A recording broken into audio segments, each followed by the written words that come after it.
How do you show up for others?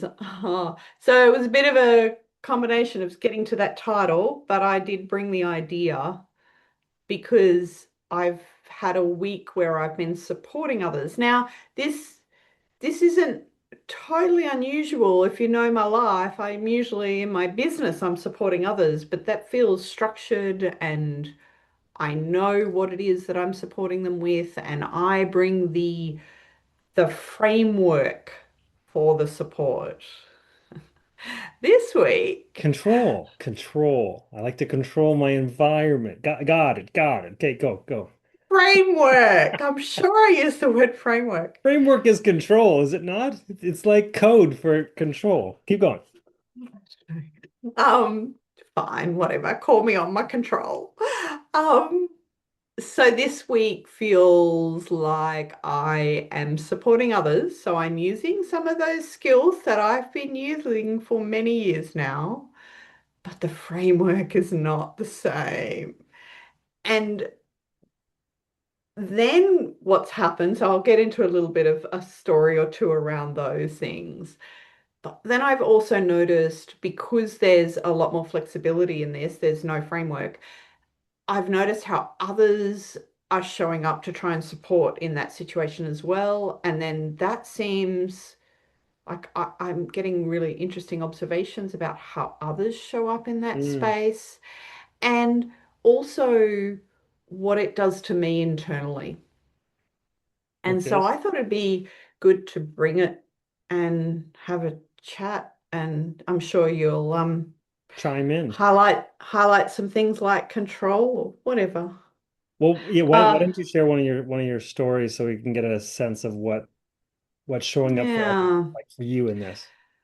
So this week I have volunteered, totally volunteered to show up for others with as they are going through some medical things. So varying medical support.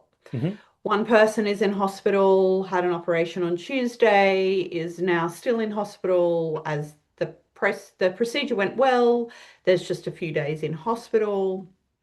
Um, there's also my daughter who is, look, I've already shared previously that she's a vet. I'm always on the lookout for compassion fatigue for her. And there's some incidents in her personal world, not directly her, but around her, that seem to be putting a little bit more pressure on that compassion fatigue. Mm. And so there's an element of supporting that. Uh, my husband has now chosen to do an elective surgery in a few months' time. So there's that. And my niece also needed an extra level of support this week where I needed to show up for a 1 hour Zoom call. It was her call, but I needed to be there in the background. Hmm. And so there's these all these different sort of levels of support that I needed to provide. And I think this is part of the story I want to share is that yes, I volunteered to take this week out so that I could step away from my normal week and be available for these things. So I was committed to that and I have the space and time. So it's not like I'm overcommitting activity. Hmm. So I've got half a day to just go to the hospital and do a visit. That's fine. That it's not the time management side of it. It's actually about the emotional commitment and what's needed in the moments of the support. So when I was with the 1 hour call for my niece, what was interesting is that I had prepared myself to show up with more requirement for her, but she just stepped up and handled it herself. And so what I noticed in that moment, because the 1 hour call was with a new OT, we didn't know if my niece would be able to show up. So I was going to hold the conversation, give them as much as I could, do all of that. I got on the call and my niece showed up. And so there was this immediate flexibility and agility to just go, okay, now not my conversation. Mm. It's now her conversation to have. And what did that do to me in the moment was, okay, now I had to reassess really quickly, what can I provide now? What can be useful? And I didn't know what it was that I could do to be useful. But immediately after that 1 hour call of literally, I just sat there and didn't say a thing. There wasn't anything for me to say. So there was some chatter in my head Mhm. about why am I here? I don't need to be here. However, immediately after that 1 hour call, my niece rang me and went, "Oh, it was so good to have you there. And did the piece that I really struggled with was this. Did you hear that when she said that? What does that mean? How do I make that sense of that?" And so I realized that it was important to show up in the moment for that hour where I felt like I did nothing. Mm. But the gold was that I'd been there and I'd been present. And so I could highlight with some objective, perceptive ideas around what maybe those words meant that she'd heard. And so that there was a different, thought process that she could apply and then move forward. And then with the hospital one, it's interesting. There's a few people contributing to support and care for the person that's gone into hospital, which is lovely.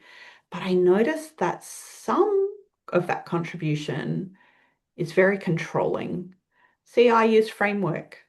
Now I'm using control. And I think there's a Wait, difference. you were controlling in this scenario? No, no, I'd set a really strong intention to just go and observe, listen and respond rather than coming in with a, well, I've got this for you and we've got to do this thing now and this is going to happen. And because it's after a surgery, you're in a hospital, anything, anything can go on. There can be complications, there can be the body's not doing what you expected it to do. There's a whole bunch of things. But it's interesting, the other person that was there and contributing was much more controlled, much more, well, here, I've brought in your liters of water and now you need to do this, and I'm going to come and pick you up on Friday, or, oh, well, I can't come on Saturday, but you can't be discharged on Saturday because I can't come and pick you up then. And I was like, wow. So I'd been able to observe those like pre-deciding. And I was like, wow, that doesn't really support the person in the moment. And so I could see that in my niece's situation. If I had pre-decided what it was I was going to do, and then I had to be agile. But if you get caught in that pre-decision of how this needs to look or how you're going to support the person, it becomes a bit of a challenge if that support is now no longer needed as you expected it to be. So I was supposed to later today be taking said person from hospital home, but that's not happening. So today I'm being agile and I'm going for a visit to the hospital to see how everything's going. And now I'm choosing, I don't have to, I'm choosing to keep Saturday, Sunday, and Monday open to potentially be able to do oh, you're leaving, you've been discharged from hospital now. Great, I will get you home. But it's interesting sitting in a bit of a limbo as the support person. It's interesting you see that as limbo because I mean I too am in the helping profession. However, I don't always have a framework that I need to bring somebody through. I often more often than not I will allow them to direct me. So often asking, what do you need most from me right now? Now I know that might not sound like a lot, especially when you have a situation where you were anticipating having to be in a very active role on that, let's say on the phone call or whatever. And then she showed up, all bells of firing or whatever, and she was ready to go. And you weren't needed for the same reason that you thought you were needed. Yeah. But if you can get clear on what they need from them before you go in, then I think it clears up at least some of that. And then Yes. and then afterwards you were able to provide something that because you were present and listening, you were able to give her what she needed after the fact. Yes. And so that's the agility that I recognized that I had to have. And I was ready for that. But I did notice the internal talk that was going on around that and what's my purpose here? What am I showing up for? And it was also a lovely recognition that sometimes what you think the reason that you need to be somewhere, it's not that reason. It's No, for something else completely different. and I completely get that. And in my coaching, that's why I need to ask what it is. I have to trust that they know where they want to go, even if I don't quite get it, or I think there's a better way to get to where they say they want to go. Mm. I'm never doing that work for them anyways after the phone call. So, or whatever, Zoom or whatever. I have to help them discover their path and then them lay the bricks for themselves and then they go off and lay the bricks. I don't need to put the bricks in the path for them. And if I do that, I'm actually robbing them of their own discovery and generally their like inspiration to do the thing. And when I say framework at the work, that's the work because I'm in a pattern of how clients and I do something similar, as you well know, but there's a framework because it's the business. Yes. The framework when it comes to friends and family and that it just has a It's a little bit different more, animal. it's different. There's the emotion, there's the connection, there's the trying to take care of the loved ones of the family members the best that you can. And sometimes that muddies the water. And I think that's maybe why we're good at our business side of things, because we're not necessarily emotionally involved in the person. We want them to do well and succeed in whatever that is, but we're there as a support mechanism, not necessarily as the fix it person.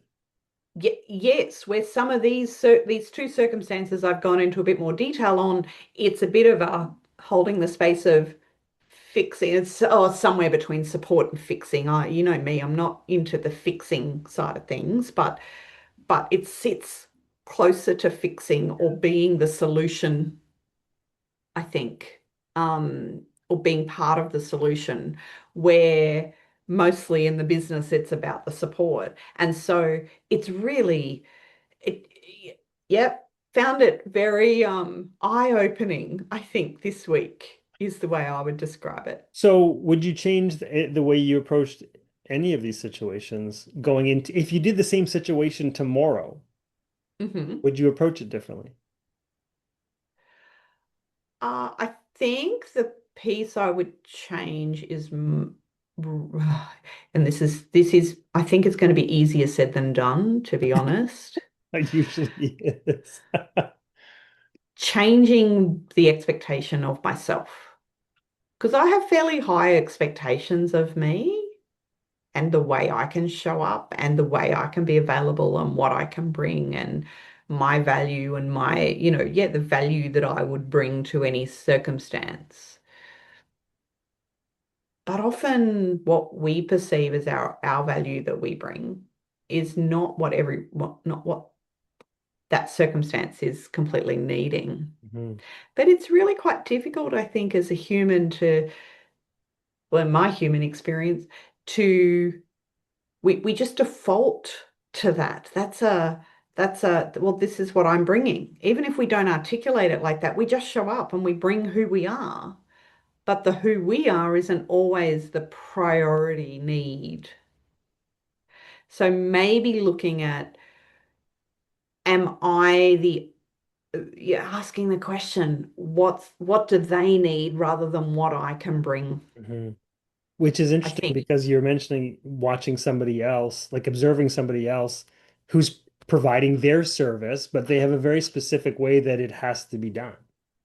Yes. And it could be counter to what that person wants, needs, and whatever.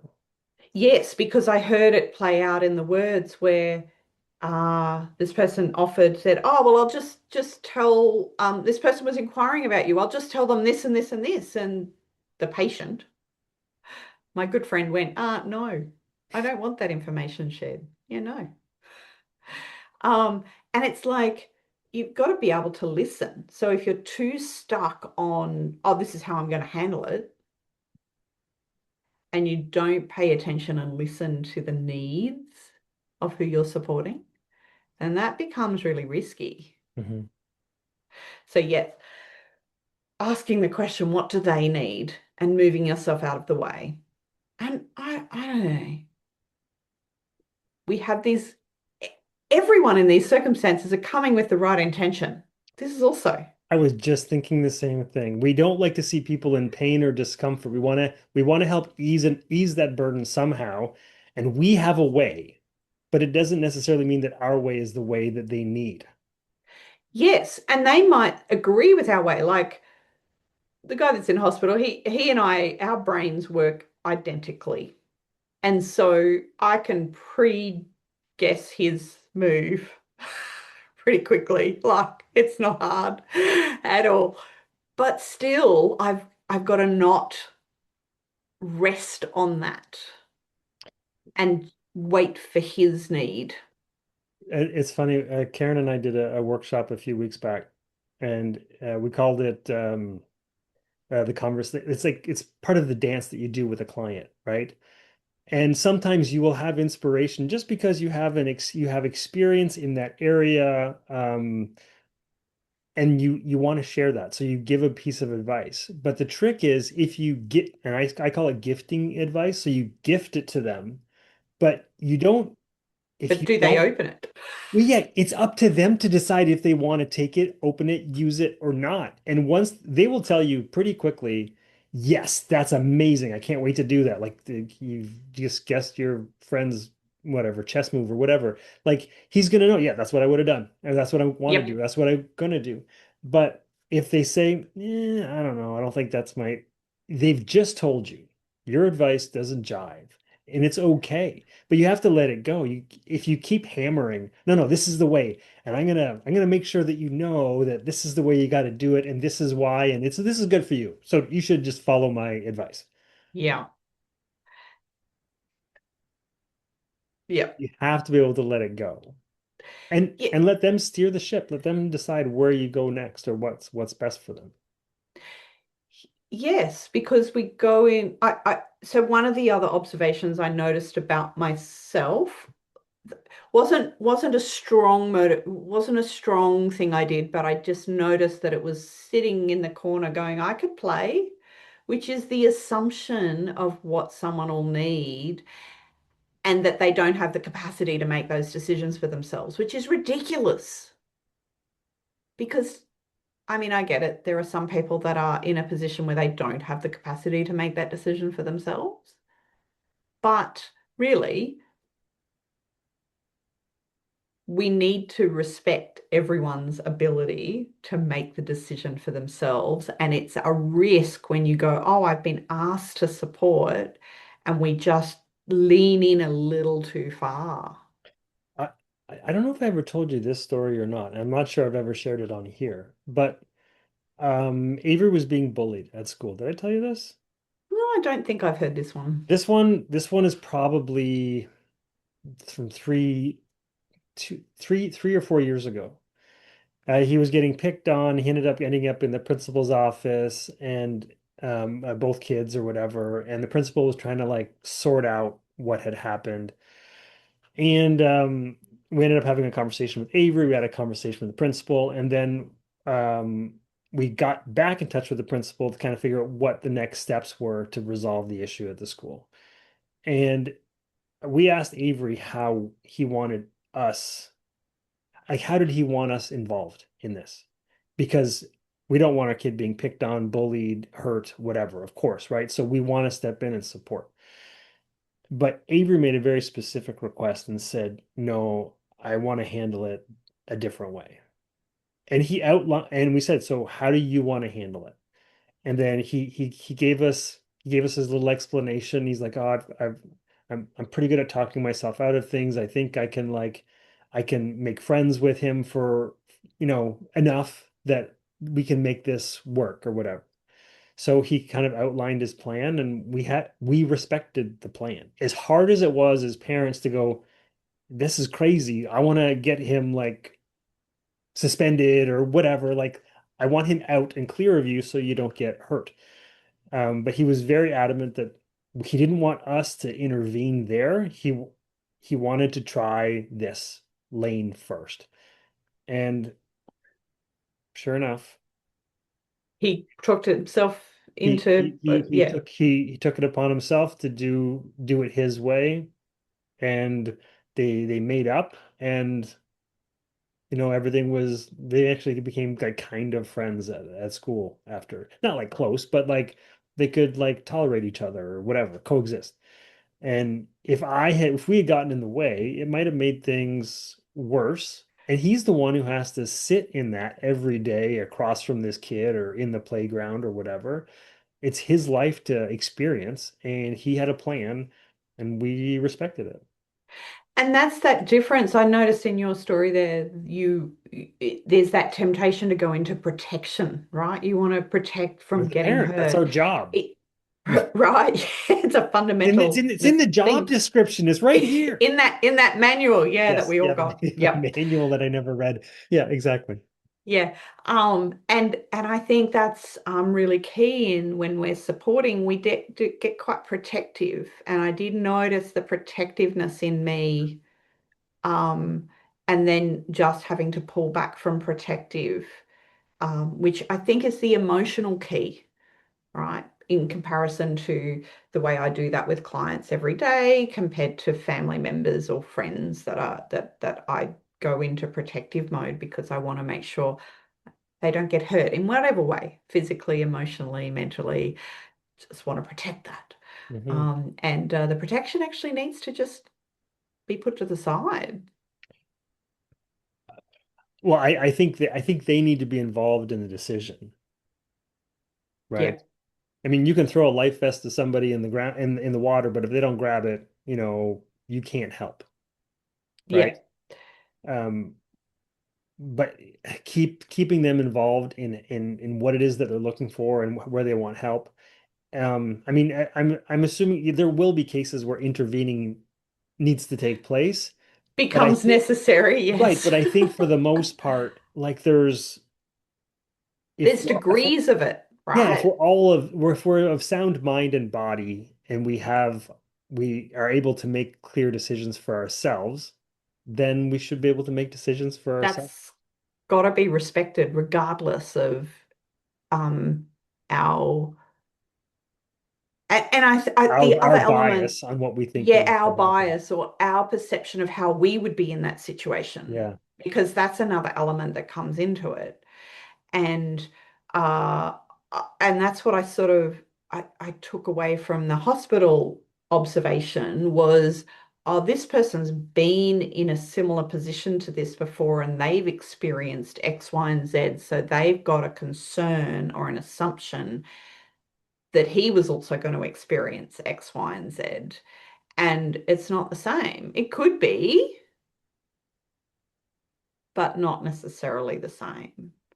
Um, and that's the other risk, is that we put ourselves in that position and go, well, what would it be for me? And then we play it out based on that. Yeah, that was the other thought I had on this topic was we never know what somebody's path or journey is. And there are certain lessons that we have to learn on our own. And if we try to help save them from that lesson because we know better, we don't. We think we know better, then we rob them of that learning that they needed. I mean, I'm there's a probably 10 different stories I could tell where I kind of bashed my head up against the same wall that I had been bashing my head up against in relationships or whatever. But until I learned my way through it, I was going to Then you, continue to do and it that. wouldn't matter if anybody gave you a different wall. No, and You'd still be going back saving to me your from it own. isn't going to help me, right? No. I And have to find my own way out of it. and this is where we so I mentioned my daughter and the vet and the compassion fatigue because it is a real thing and I can see it in her every night when she well not that she comes home to me because she goes home to her husband, but I see it in her conversation or if I ring her randomly at 7 p.m. at night and she's still not home from work, like, oh, that's a long day. Um, but it's like she's chosen this. She knew, not that she knew what compassion fatigue would look like, but it's part of the deal and there's other loads of other wins. So I might be on the lookout for compassion fatigue on her behalf. Mhm. But I actually don't have a full appreciation of all the other positive wins that she personally experiences. I've got some insight into that because, hey, she's my daughter and I know what she gets. Like, this is the kid, I say kid, because when she was in year 11, she got to, oh no, it was might have been when she was at uni. They got to dissect a pig and there was lots of baby piglets and she loved it. Mm. I'm like, okay, that rocks her world. So as a vet, it's a good thing. She's got all these things that are wins for her that will be countering that compassion fatigue that might be draining her. But I don't know all of those things because I don't live her life. And so I'm making sure that I'm being very diligent in watching but not assuming about her fatigue level and letting her, sure, I'll ask her, oh, are you having a bit of a tough week? Or how was work today? I just asked that question and she'll tell me it's an easy day, or I had to do a 5 hour surgery, and I'm like, oh my God. But I try not to have that, oh my God, reaction and just go, oh, so what was that surgery? Oh, you've never done that one before. Oh, that's very good that you've achieved that now. Because again, it's that what is her need? Yeah, and I mean, I don't think there's anything wrong with being an inquisitive parent and trying to find out if they're enjoying what they're doing and if they want to continue doing it. But really, it's up to them to decide if they want to make a switch or a change or whatever. And I think just allowing them to know that you're always available for to bounce things off of. Yes, or just being acknowledging a message or being available if they call, regardless of what that might be, which will just be, oh, I wanted to go shopping. Did you want to come? Oh, sure. It mightn't be about what you're concerned about. It might simply be just showing up. Mhm. And yeah, without reading into too much about. So I'm saying this on behalf of myself. Without assuming what it is I need to show up for, I just need to show up. Yeah, and not too dissimilar from that is when you show up and you're just there to listen, the way that you show up and listen to people changes the inside of the person that you're listening to because they have an outlet, they have somebody to bounce things off. Even if you're not actually giving them anything in return, they're able to get stuff out, hear it, and decide if there's more to the story or more to add or more to ask for. Which I do on steroids when it comes to a client. Let's just transfer that to personal now. Done. Done. Easy. So I think I know what it is. You just have to cut all the heartstrings that are connected to anybody close to you and treat everybody like business. Sound fun? No, Oh, okay. Well, no, then not doing you're that. going to have to find what works for you in this on that side also. Yeah, that's So right. this is your And compassion fatigue in personal life. probably. And You're, it's I don't know if it's compassion fatigue. I think it's fear of being close to others. I just wanted to give it a label that you were familiar with right now.